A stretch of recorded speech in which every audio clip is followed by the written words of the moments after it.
Arewa Plus. Ta tabbata Hamisu Breaker yana son Ummi Rahab da aure. Domin jin tabbacin wannan labarin, ku biyo mu nan da ba da daɗewa ba. Arewa Plus. Idan har yau ka fara shiga gidan TV nan namu mai albarka, ka danna mana subscribe.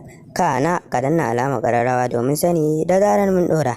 Idan kuma dama can kai ma abocin shiga gidan TV nan namu ne, sai ka danna mana like.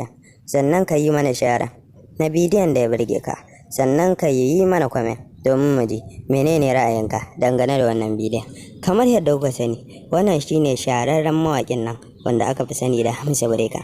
Hamisu Breaker yana ɗaya daga cikin mawaƙan da suka kawo ci gaba a harkar waƙa, musamman ma Hausawa, a wajejen Hausawa. Hamisu Breaker shine wanda ya yi wannan shahararren waƙar wadda ta zagaya ko'ina, wadda aka fi sani da Jaruma. Ashe da rai nake son ki Jaruma, ba da zuciyata ba. Sannan kuma shine yayi kada ki bari zuciya ta raka ki, kada ki hana in ƙara so shashinki. Wannan kuma ita ce shahararrar jaruman nan wadda aka fi sani da Ummi Rahab. Ummi Rahab yarinya ce karama wadda ta zo ta yi wa mata da yawa a cikin Kannywood bulala, wadda wasu suke ganin kamar ba daidai ba ne, duk da cewa irin harkar nan cancanta ce.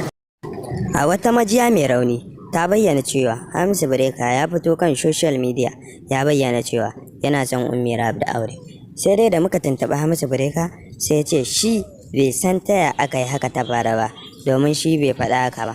Ita ma ta bakin Ummi Rahab da muka bibiya ta bakinta, ta ce ita dai da ita da Hamisu Breaker ba komai illa mutunci, amma banda haka babu abin da yake a tsakaninsu.